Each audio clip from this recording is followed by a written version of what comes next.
everyone, this is part 2 of Hershey's Chocolate World or Hershey's Chocolate Factory. We're taking the Hershey trolley ride today around Hershey, Pennsylvania. Come and join us. Enjoy!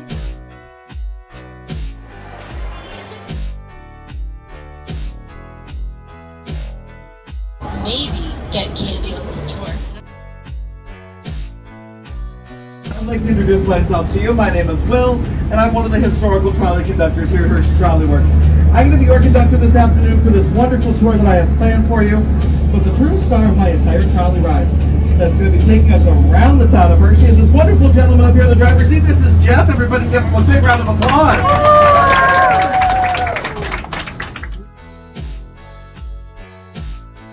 No, because then I keep all the candy. Now that gentleman's name was Milton S. Hershey. He was born September 13th, 1857, quite a long time ago. He was born to his mother, Veronica Buckwalter Snavely, and his father, Henry Hershey. But I think we can all agree that Veronica Buckwalter Snavely Hershey, that's a really long name, isn't it? I promise though, if you come back tomorrow, I'll get to the bottom of that research. Fanny, she repays the favor. She gets him an apprenticeship with local candy maker and ice cream and starts his own candy business down in the city of Philadelphia. Now, why on earth does Mr. Hershey choose the city of Philadelphia? Well, just 100 years prior, the Declaration of Independence, it was signed down in Philadelphia. There, he can make it. Bankrupt after 2 years. We're going to jump now to 1886, 10 years has gone by, he's 29. Sadly, I can't take you inside. Jeff had a little incident over there yesterday where he jumped in the chocolate river. Yeah, I'm sorry, folks.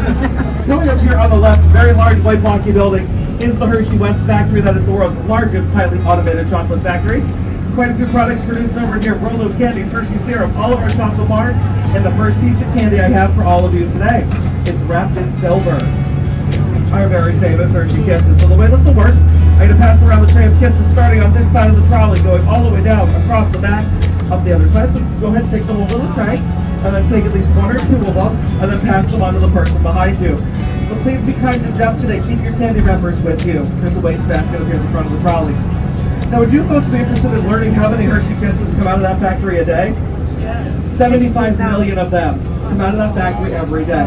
Now, right around the holiday season, that number goes from 75 million Hershey Kisses to just over 100 million Hershey Kisses. There's quite a few things with this money. Pays off Aunt Mattie's mortgage, pays off his loan, tracks down every creditor for both bankruptcies, and pays them off fully, much to their surprise. Money's still left over. The money left over, Mr. Hershey uses it to travel extensively across Europe. While he's over in Europe, he notices that they're coating his caramels in dark chocolate because they're selling better. But over here in the States, milk chocolate will not be known until 1900. Mr. Hershey's one of the first men to mass produce it, but he's the first that just yet. It was this very rich and dark European style chocolate that was very expensive. The Reese's people will see us waving at them. We just can't see extension. From what I understand, this factory will not be producing products. It's going to produce chocolate paste, which is the base of all chocolate baking. They'll send that over to Hershey West, the Reese factory, and another one up in Hazelton, Pennsylvania, making products for us as well. On it. So the interior that you do see today, yes, is a replica of what our trolley. Look out your windows and then look up. You'll see our very famous Hershey Kiss street lights. There are 128 of them. They alternate between wrapped and unwrapped, and you are looking at the only diet kisses the chocolate company has ever produced. It's true. They're made out of light chocolate. Anybody want to take a guess what we call it when a bulb burns out? Dark chocolate. And just last year, would you believe me if I told you somebody stole one? Somebody stole one. Had to call that hot chocolate. Don't worry, folks, that these plans were foiled. The thief ended up behind Hershey bars.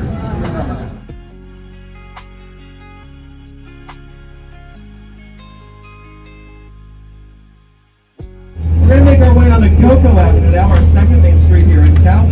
Off to the left, that beautiful Mediterranean-style building is our old community center built in the 1930s. Think of it as a glorified YMCA with bowling alleys and swimming pools. Backside of the building, home to Hershey Theater. We've had quite a few off-Broadway shows come through, like Hairspray, My Fair Lady 6, the musical, just to name a few. Now, who here on the trolley loves Reese's Peanut Butter Cups? Couldn't live without them. Okay. I want to direct your attention off to the left. We're going to see a pale blue house with maroon shutters. It'll be the first one down Ariba Avenue, and if you blink, you'll miss it. There it is, pale blue maroon shutters. That was the home of Harry Burnett Reese, his wife Blanche, and that is where the Reese's Peanut Butter Cup was invented, in their basement. So Mr. Hershey donated to the town for the sole use of public schools, public parks, and any type of public recreation that you could think of. Here come our tennis courts, not overrun by the pickleball people today, it's way too hot. Here comes our new community center with its public park out front. And for all the kids on board my trolley, big kids and little kids, take a look at our new public pool. He stops in Jamestown, New York at a local candy store. Swept off his feet by this beautiful auburn-haired woman. This auburn-haired woman's name was Catherine Elizabeth Sweeney. Anybody that knew her called her Kitty. Mr. Hershey just took one look at her, she took one look at him, they fell in love with each other. They'd only dated for 2 years before being married May 25th, 1898. Now, the two of them spent many happy years of marriage together. Sadly, though, they never had any children. This devastated the Hersheys. They absolutely loved children, but in 1909, Kitty came up with the best idea in the world. She says, Milton, if we can't have children, let's start a school and an orphanage for underprivileged children. Mr. Hershey loves this idea, and the two of them start the Hershey Industrial School. Now, the school is still here in town today.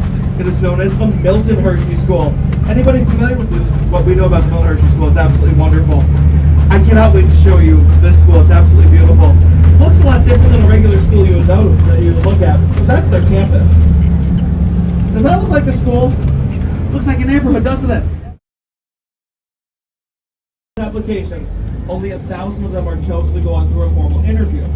Out of those 1,000, only 300 to 400 children get a phone call that says they can attend this school at no cost whatsoever. The school pays for everything. That does include their medical expenses, room and board, clothing, and college, where the students here can receive up to $100,000 in scholarships.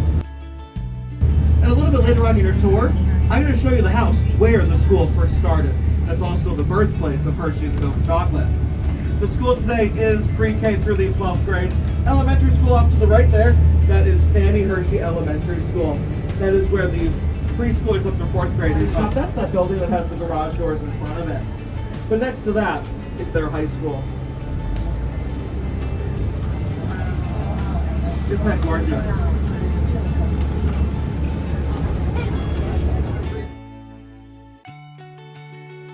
And those principles are still true today. The first being they wanted them to learn a trade. It's the best kind of learning. But I did mention until the 1980s, if you went to school here, you lived on a dairy farm. Mr. Hershey owned 91 dairy farms in this entire area. We've seen quite a few of them on our journey today. 1976, the school changed their admittance policy to allow the girls to start coming here. And as I've been told, that day in 76 was the happiest day in the boys' lives. 1977 is when the first girls actually started coming. Today it's a 50-50 ratio, directly down the middle of boys to girls.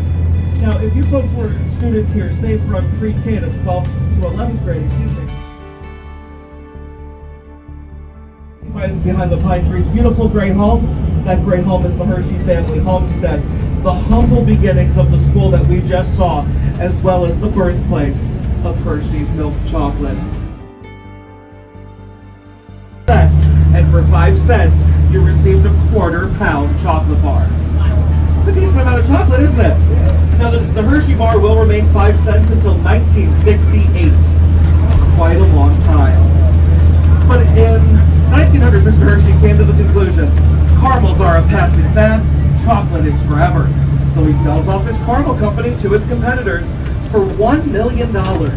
Risks his entire fortune on his chocolate subsidiary. Java Avenue is one of those street names that's very unique here in town. But the reason why I'm pointing out Java Avenue, you're going to see some beautiful Mediterranean duplex-style homes. Those belong to Mr. Hershey's managers. But I encourage all of you, take a drive around Hershey, Pennsylvania. You will see very unique street names like Java, Caracas, Granada, Trinidad, Bahia, Hera, Ceylon, and that's not even all of them. All of those street names I just named were all places in the world where Mr. Hershey got his cocoa beans from. But this was also the birthplace of Hershey's milk chocolate. It was. There was an old dairy barn on the pier. Come those mansions. Now the next one we're going to see is a beautiful white and gray Tudor. That white and gray Tudor belonged to Mr. William Murray. Mr. Murray had a son named Bruce. He was also the first president of the company. But Mr. Murray's son, he does what I call a betrayal. Because he goes up to New York City and teams up with this other candy maker named Mars. So now you see where the second M on M&M's comes from. It stands for Murray and Mars. Gentlemen, that is Hershey Country Club. That is a private golf course. That's their 18-hole west course. 18-hole east course is actually on the other side of town. But if you stay at one of our resort properties like Hotel Hershey or Hershey Lodge, you actually get access to our golf courses. Now that's their historic course for a 10-year period between 1941 and 51. Golfing legend Gardens. Mr. Hershey knew how much Kitty loved flowers, roses being her favorite. So he wrote around a $40,000 check just for her rose gardens out here. But she sadly passes in 1915. When she does, her rose gardens are removed and they're taken up to where Hershey Garden sits today, just underneath the Hotel Hershey. But sadly, up there at Hershey Gardens, Kitty's original roses are no longer there. But we've got just one more mansion to show you here in town. It's history. We got to go back to the early to mid 1700s. This entire area was still considered part of the frontier, but it was also settled by the Scots-Irish immigrating over from Derry, Ireland, and that's spelled D-E-R-R-Y. During this time, they would build little villages that consisted of taverns, schoolhouses, churches, and post offices. The one that we are in was known as the Village of Derry Church. The Village of Derry Church still exists. It's off to your left. You'll see the very large stone church. That turns 300.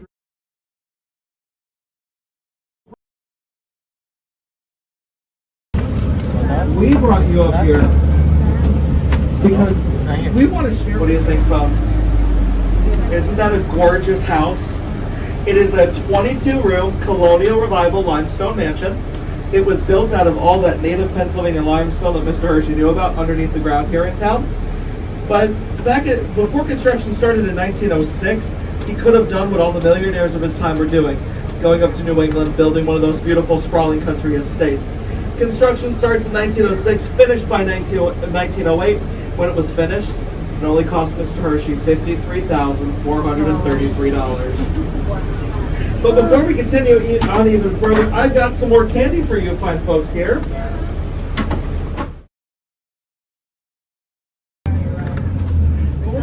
Off to your right, ladies and gentlemen, is our Hershey smokestacks and our yellow cocoa bean silos, as well as our Hershey cocoa bushes.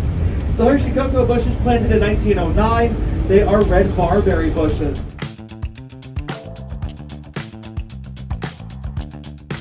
Hershey Company.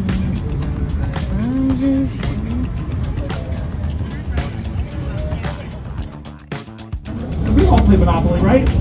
I'm sure we've all owned the Reading Railroad at some point. You guys saw where the train tracks are, right?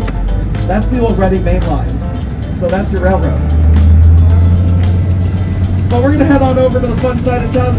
Zoo America will be at the end of the bridge here. That starts in 1916, where Mr. Hershey opened up his private collection of wildlife. Today, Zoo America has over 200 North American animals that call it home, including black bears, grizzly bears, and gray wolves. Now, the wolf enclosure will be the closest one to us. It'll be off to the right. It's right after the Welcome Center, which is this next building right here. I'm not sure if we're going to see the wolves today. They have two dark ones and a blonde one. So right next door, where that curved fence is, that's the wolf enclosure. I guess it still must be very hot for them to be out there.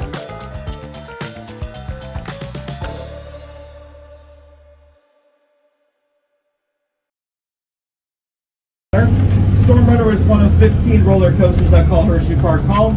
It's a hydraulic launch roller coaster taking you from 0 to 72 miles an hour in under 3 seconds. Who wants to ride that roller coaster?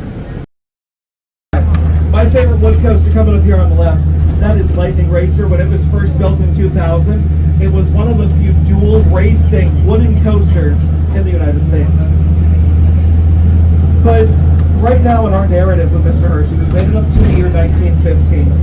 1915, unfortunately, is the saddest year we will ever endure. This is the year that Kitty sadly passes away. For most of Kitty Hershey's adult life, she did suffer from a neuromuscular disease. She catches the flu. On her return home, her nurse puts the top down on her car. Remember, Kitty can't feel hot or cold. By the time she reaches Philadelphia, and sadly that's the farthest Kitty will ever make it, she has bronchial pneumonia. She will not be able to fight off this infection. She is too sick to continue forward. She takes up residence at the Bellevue Stratford Hotel, where Mr. Hershey is notified of Kitty's deteriorating health. He gets on the first train leaving town, and when he reaches Philadelphia, he stays by her bedside the entire time. Before she passes, though, she says, "Milton, could you be a dear? Get us a glass of champagne from the hotel bar." And you guys actually help out with the school. You might not realize it. Anytime you go and look at Hershey Gardens, a portion of your ticket sale goes back to the children of the school. Anytime you do a ticketed attraction like take the trolley, a portion of your money goes back to the children of the school. Anytime you stay at one of our resort properties like Hershey Lodge on the other side of town, or my favorite, Hotel Hershey up on top of the hill up here. But he is appalled at the living conditions of his Cuban workers. So what does he do?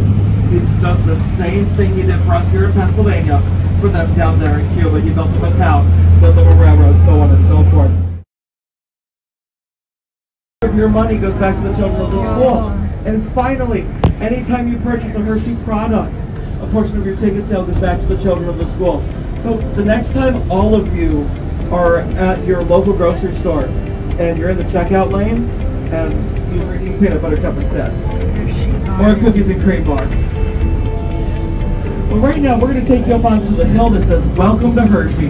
And if you thought that view was really nice from the top of the hill where the hotel sits, we're going to give you an even better look at town. And I'll be able to point out some local landmarks that we saw as well. And we'll talk about some of those wild and crazy roller coasters out there. The view on the right, you'll see the middle school campus for the Milton Hershey School. That was built in the 1930s. But on September 2nd, 1945, the end of World War II, it was just a couple weeks before Mr. Hershey sadly passed away. The entire town's up here celebrating the end of the war. So this is in front of the West Factory, the building with the curved roof, that is Giant Center. Giant Center is the home ice of our Hershey Bears ice hockey team. They are 12-time Calder Cup champions. That is the highest ranking you can achieve. And one of the things is looking at that drop, it's almost 90 plus degrees straight down, but also it could flip you upside down quite a few times. Anybody want to go ride that roller coaster? During the 10 years of the Great Depression, Mr. Hershey finished no less than 7 major building campaign projects here in town. And his executive said it was a terrible idea. Mr. Hershey said, "Gentlemen, that's not the way I operate." And all thanks to his generosity and his kindness, the Great Depression never hit this area. So while the rest of the country was suffering, we were running here in town like nothing ever happened. Mr. Hershey saw the end of the Great Depression, saw the end of World War II, passed away October 13th, 1945. He was 88 years old in a month to the day.